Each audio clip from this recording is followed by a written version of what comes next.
Hi everyone, spoken English for daily use.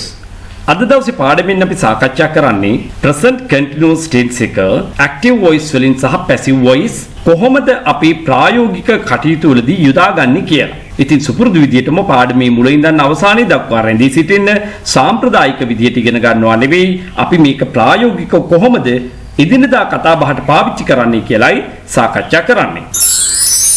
සුපුරුදු විදියටම මම ඒ සඳහා යොදාගන්නේ ඊටාම කෙටි වාක්‍ය. I'm telling මම කියමින් ඉන්නවා. I'm speaking මම කතා කරමින් ඉන්නවා. I'm teaching මම උගන්වමින් ඉන්නවා. I'm running මම දුවමින් ඉන්නවා. I'm listening මම සවන් දෙමින් ඉන්නවා. ඉතින් කාටත් තේරෙනවා මේ මොකක්ද කියන්නේ කියලා. නමුත් බලන්න දෙවෙනි වාක්‍ය. I'm being told මට කියමින් ඉන්නවා. tell told මෙන්න මෙතෙන්ට past participle verb එකක් තමයි දැන් පාවිච්චි කරන්න ඕනේ. කතරුවට ගැලපෙන විදිහට ඊසෑම්මා යොදාගෙන ඉන්පස්සේ BEING කියන උපකාරක ක්‍රියාව යොදා ගැනීම අනිවාර්ය වෙනවා passive voice වලදී. I'm being told මට කියමින් ඉන්නවා. ඔයා හිතන්නේ ඔයාට කියන්න අවශ්‍ය වෙනවා මෙන්න මේ වාගේ වාක්‍යයක්. මට සලකමින් ඉන්නවා.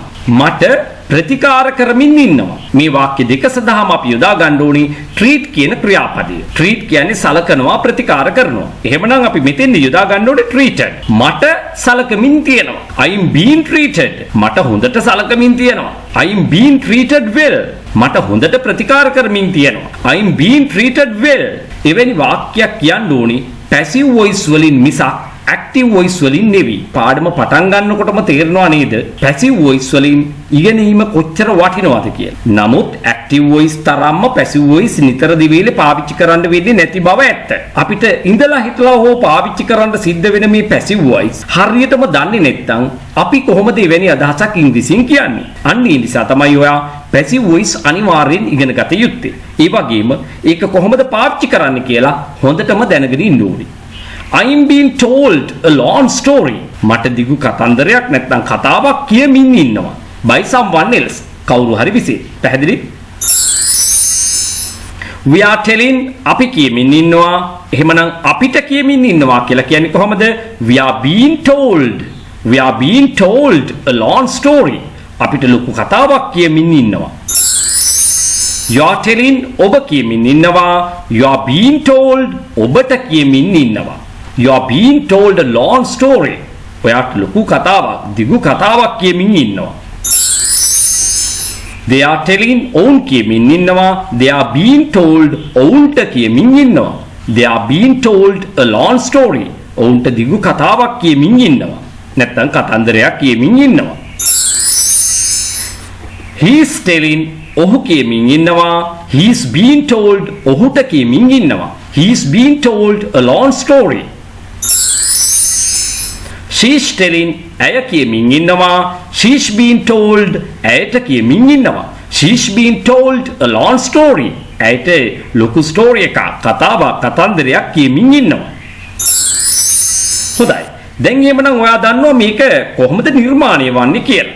I, we, you, they, he, she, it වැනි කතරුපද සමග is, am, are කියන උපකාරක ක්‍රියාපද තුනෙන් එකක් තෝරාගෙන ප්‍රධාන ක්‍රියාපදයට ing එකතු කිරීම තමයි active voice වලදී සිද්ධ වෙන්නේ. මේක අපි හැමෝම කවුරුත් දන්නා කාරණාවක්. මේක දැනගත්තට මදි. ඔබට පුළුවන් වෙන්න ඕනේ four forms නිර්මාණය කරන්න. වාක්‍යයක් යථාර්ථයෙන් නැතාර්ථයෙන් ඒ වගේම ප්‍රශ්නාර්ථයේදී ඇත සහ නැතාර්ථයෙන් නිර්මාණය කිරීමේ හැකියාව ඔබට තිබිය යුතුයි. ඒ ප්‍රායෝගිකව නිතර දෙවිලේ පාවිච්චි කරනවාද නැත්ද කියන එක ගැන හිතන්න යන්න එපා. ඔබ අනිවාර්යයෙන්ම four forms වලට කටහුරු කරගත යුතුයි. එතකොට ඉංග්‍රීසි හිර වෙන්නේ නැහැ, පැටලෙන්නේ නැහැ. ඕනෑම දිගු වාක්‍යයක් පවා නිර්මාණය කර ගැනීමේ හැකියාව ලැබෙන්නේ හොඳින් කියාගෙන යන්න හැකියාව ලැබෙන්නේ එතකොට විතරයි. මේ ආරම්භය හොඳින් ගන්නට ඕනේ ඉතිරි කොටස් කියාගෙන යන්න නම්. එහෙමනම් මේ බලන්න. You are going ඔබ යමින් ඉන්නවා. You aren't going ඔබ යමින් නැහැ. Are you going ඔයා යමින්ද ඉන්නේ? Aren't you going ඔයා යමින් නෙවෙයිද ඉන්නේ? We are going we aren't going. Are we going aren't we going? They are going they aren't going. Are they going aren't they going? She's going she isn't going. Is she going isn't she going? මෙන්න මෙහෙම හැකියාව ඇති කරගෙන තිබුණොත් විතරයි මෙන්න මෙවැනි වාක්‍යයක් එකපාරම පරිවර්තනය කිරීමේ හැකියාව තියෙන්නේ. එයා හිට හැන්දෑවේ යනවද? එයා හිට හැන්දෑවේ යනවද? දැන් කොහොමද ඒක හදාගන්නේ? Is she going tomorrow evening? Is she going tomorrow evening? ඉතින් tomorrow evening එකතු කරගනිමින් තව තවත් ලස්සන කර ගැනීම පසුව කරන්න පුළුවන්. මෙන්න මේ ආරම්භය ගන්නා හැටි දැනගන්න නම් ඔබ අනිවාර්යයෙන්ම four forms ටික ඉගෙනගෙන තියෙන්නට ඕනේ. දැන් අපි බලමු එවැනිම වාක්‍යයක් පැසිව් වොයිස් වලින් කියන්නේ කොහොමද කියලා. දැන් අපි දන්නවා නීතිය is am are කියන උපකාරක ක්‍රියාපද තුනෙන් පමණක් නෙවෙයි be ing කියන උපකාරක ක්‍රියාවෙනුත් අනිවාර්යයෙන්ම උදව් ගන්නට ඕනේ. ඉන් අනතුරුව ප්‍රධාන ක්‍රියාපදයේ ලැබිය යුත්තේ past participle form එකකින්. You are being told. ඔබට කියමින් ඉන්නවා. You aren't being told. ඔයාට කියමින් නෙවෙයි ඉන්නේ. Are you being told? ඔයාට කියමින්ද ඉන්නේ. Aren't you being told? ඔයාට කියමින් නෙවෙයිද ඉන්නේ. අපි she කියන පදේ ගමු. She's being told. ඇයට කියමින් ඉන්නවා. She isn't being told. ඇයට කියමින් නැහැ. Is she being told? ඇයට කියමින්ද ඉන්නේ. Isn't she being told? ඇයට කියමින් නෙවෙයිද ඉන්නේ. අපි මේ වාගේ වාක්‍යයක් කොහොමද පරිවර්තනය කරන්නේ? ඇයට කතන්දරයක් කියමින්ද ඉන්නේ. ඇයට කතන්දරයක් කියමින්ද ඉන්නේ. Is she being told a story? Is she being told a story? ඇයට කතන්දරයක් කියමින්ද ඉන්නේ. ඉතින් මේවා ප්‍රායෝගිකව භාවිතා වෙන හැටි දැනගන්න නම් ඔබ මුලින්ම කරන්න ඕනේ මේ වාක්‍යවල four forms නිර්මාණය කර ගැනීම. එය හොඳට හැසිරවීමට, බස හැසිරවීමට හැකියාව ලබා ගැනීම. ඉන් අනතුරුව ටිකෙන් ටික මේ වාක්‍ය දීර්ඝ කර ගැනීම කරන්න පුළුවන් ඔයාගේ දක්ෂතාවයේ කුසලතාවයේ දැනුම අනුව. The patient is being treated in the general hospital. The patient is being treated. රෝගියාට ප්‍රතිකාර කරමින් තියෙනවා නැත්නම් ඉන්නවා කොහෙද? In the general hospital. මහා ස්පිරිතාලේ. කතා කරන භාෂාවේ. මහා ස්පිරිතාලේ. ලෙඩාට ප්‍රතිකාර කරමින් ඉන්නවා. The exam is being held in that hall. අන්න අර ශාලාවේ. In that hall. අර ශාලාවේ විභාගයක් පැවැත්වෙමින් තිබෙනවා. Lunch is being prepared. දවල් කෑම හදමින් තියෙන්නේ. Breakfast is being prepared. Dinner is being prepared. ඔය විදිහට කියන්න පුළුවන් අපි එදිනෙදා සාමාන්‍යයෙන් පිළියෙල කරන උදෑසන ආහාර වේල, දිවා ආහාර වේල, ඒ වගේම රාත්‍රී ආහාර වේල සම්බන්ධව කතා කරද්දී the කියලා පාවිච්චි කරන්න එපා. The breakfast, the lunch, the dinner කියලා අපි සාමාන්‍යයෙන් පාවිච්චි කරන්නේ නැහැ. හැබැයි විශේෂ කෑම වේලක් නම් අමුතු පිරිසක් එනවා විශේෂ උත්සව කටයුත්තක් සඳහා පිළියෙල කරන ආහාර වේල නම් අන්න එතනදී the breakfast, the lunch, the dinner කියලා අපිට පාවිච්චි කිරීමේ අවසරය තියෙනවා. Lunch is being prepared.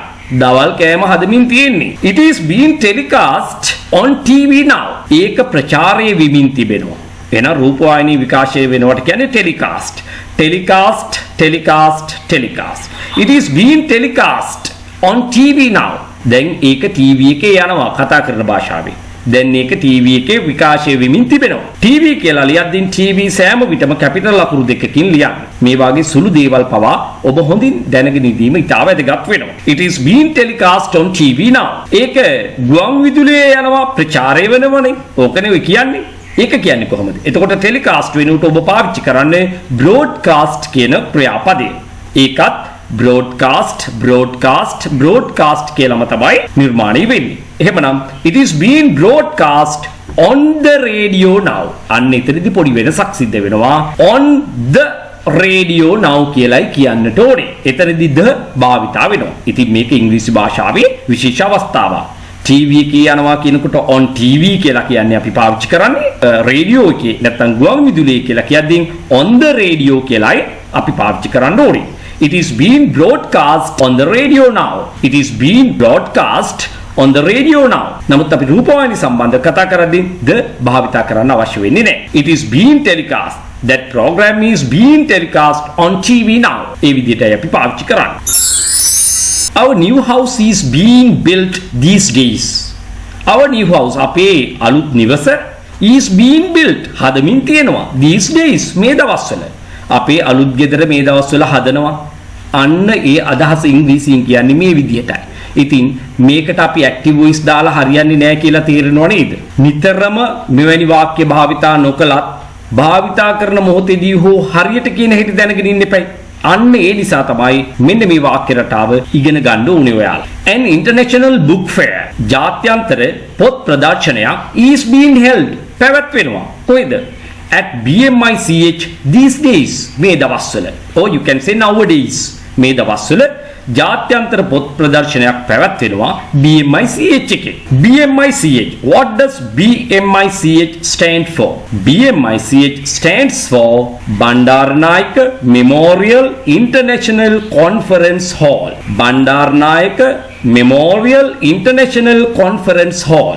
Bandaranaike අනුස්මරණ ජාත්‍යන්තර සම්මන්ත්‍රණ ශාලාව. That is how it is said in Sinhala. Bandaranaike ජාත්‍යන්තර අනුස්මරණ සම්මන්ත්‍රණ ශාලාවේදී මේ දවස්වල ජාත්‍යන්තර පොත් ප්‍රදර්ශනයක් පැවැත්වෙමින් තිබෙනවා. An international book fair is being held at BMICH these days. The animals are being fed at this time. At this time මේ වෙලාවට සතුන්ට කවමින් ඉන්නේ. ඔවුන්ට කෑම බීම දෙමින් ඉන්නේ. ඔය කියන අර්ථය කියන්නේ. The animals are being fed. Feed කියනවා කවනවා පොවනවා පෝෂණය කරනවා කියන අර්ථය. The animals are being fed at this time. මේ වෙලාවේදී සතුන්ට කවමින් තියෙන්නේ. The grass is being cut by the servant. තනකොළ කපමින් ඉන්නවා සේවකයා විසින්. මෙතනදී මුල් තැන දීලා තියෙන්නේ සේවකයා මේ වැඩි කරනවා කියලා නෙවෙයි. තනකොළ කපනවා. කවුද? සේවකයා. The grass is being cut by the servant. The grass is being cut by the servant. Then ඕකම active voice වලින් කියන්නේ කොහොමද? The servant is cutting the grass. The servant is cutting the grass.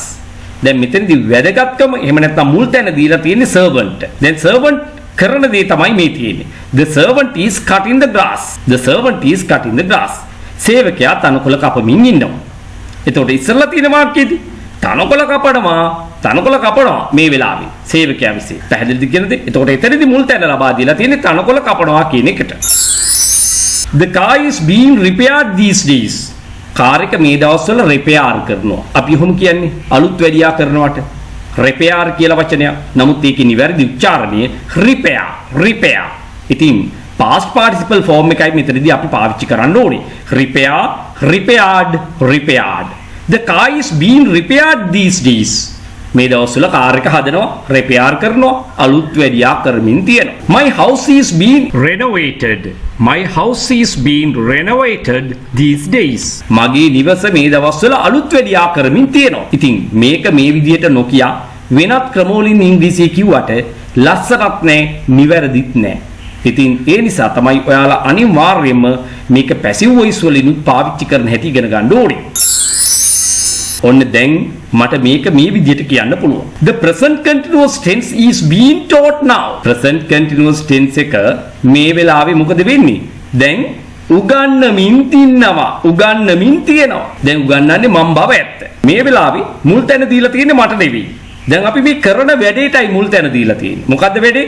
Present continuous tense එක උගන්නමින් තියෙනවා. So that is the most important thing to be discussed. That is why I wrote this sentence in the present continuous passive form. ඉතින් මේ වෙලාවේ වඩා වැදගත් තැන හිමි වෙන්නේ කෙරෙන වැඩේට, කරන පුජ්‍යලයට නෙවෙයි. ඒ නිසා තමයි අපි ඒකත් මේ විදිහටම ලියුවේ. The present continuous tense is being taught now. Present continuous tense එක මේ වෙලාවේ උගන්නමින් තියෙනවා. හොඳයි. එහෙමනම් අද දවසේ පාඩම කෙටි වුණත් ඔයාට අවශ්‍ය කරන දේ මේකෙන් ලැබෙන්නේ නැතයි කියලා මම විශ්වාස කරනවා. නමුත් ඔබට යන්න කලින් කියන්න අවශ්‍ය වෙන්නේ මේ දෙන දේවල් පමණක් කටපාඩම් කර ගැනීම ප්‍රමාණවත් වෙන්නේ නැහැ. උදාහරණ වාක්‍ය මීට වඩා ගොඩාක් ඔයා නිර්මාණය කර ගන්න ඕනේ. විශේෂයෙන් මතක තියාගෙන ඉන්න 4 forms එකම හොඳින් අධ්‍යයනය කරන්න. ඔයා මේ පාඩමෙන් යම් ප්‍රයෝජනයක් ලබා ගත්තා නම් like එකක් comment එකක් දාන්න අමතක කරන්න එපා. ඒ වගේම යාළුවන් අතර share කරන්න. views 1000 පිරෙන සෑම මොහොතකදීම මම අලුත් වීඩියෝවක් අරන් එනවා. ඒ නිසා හැකි ඉක්මනින් මේක යාළුවා අතර share කරන්න. So thank you very much. I'm coming back soon. Bye bye.